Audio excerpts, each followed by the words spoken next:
let me take you way back to 750 BC, because it's very important for your identity to know who you are. You have to know where you're from, right? So we're going all the way back to 750 BC. Do you know there was a time when Egypt was ruled by black people, by black Africans? Yeah, the same Egypt, the Egypt that they show in movies, where the Egyptians will be speaking Queen's English and with their curly hair and pale skin, white skin. That same Egypt was ruled by black Africans. This was around 750 BC, and they were from the kingdom of Kush. They were Kushites, right? These were the black pharaohs.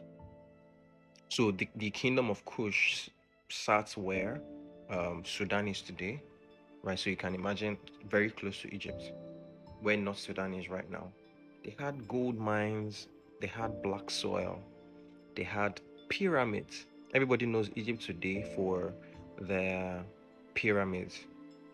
But the kingdom of Kush then, where northern Sudan sits today, had pyramids. But then a time came when Egypt began to crumble from within, yeah?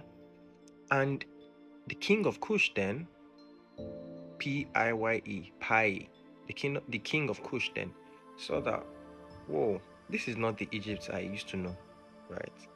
You guys have lost your divine connection and somebody needs to do something about it. So he took it upon himself.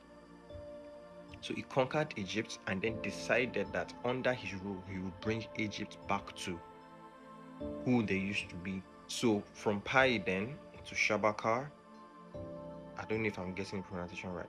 Pi, Shabakar, and then Tahakar, Takahar, something like that, right? So under their rule, those guys ruled Egypt and then elevated them back to their place.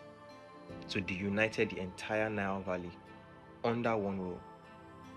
Black Africans. They rebuilt temples, they revived their art. So this Ta'aka especially, he was so famous that the Assyrians back then, they named him the King of Kings, a name reserved for Jesus. They called another king the King of Kings. That was how famous he was. If you check the Bible, this Tahaka guy is in the Bible. But if you check history books, he is hardly found. Why? Why don't we know about this? Because the people who rewrote African history decided that it should not be in it.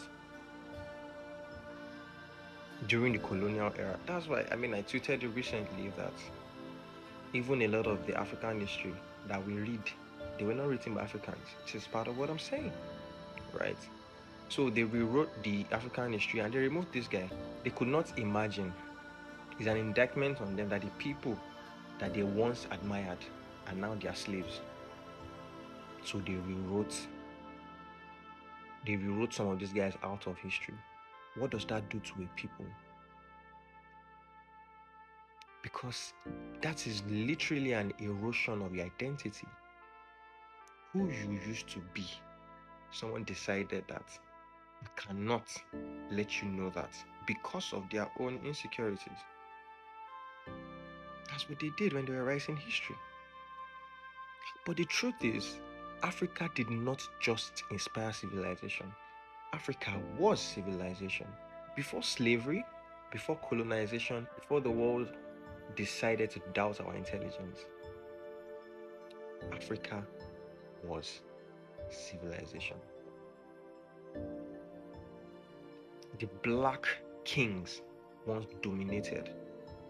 But now everybody is acting like, oh, help us. We can't do anything on our own. Because your identity has been eroded. And this is what this is all about. If you are listening to this, you just need to understand. So we are going way back so you can understand some of these things. You need to know yourself. Blacks were kings. And we still are. We just need to remember. We were kings long before they called us slaves. Until next time.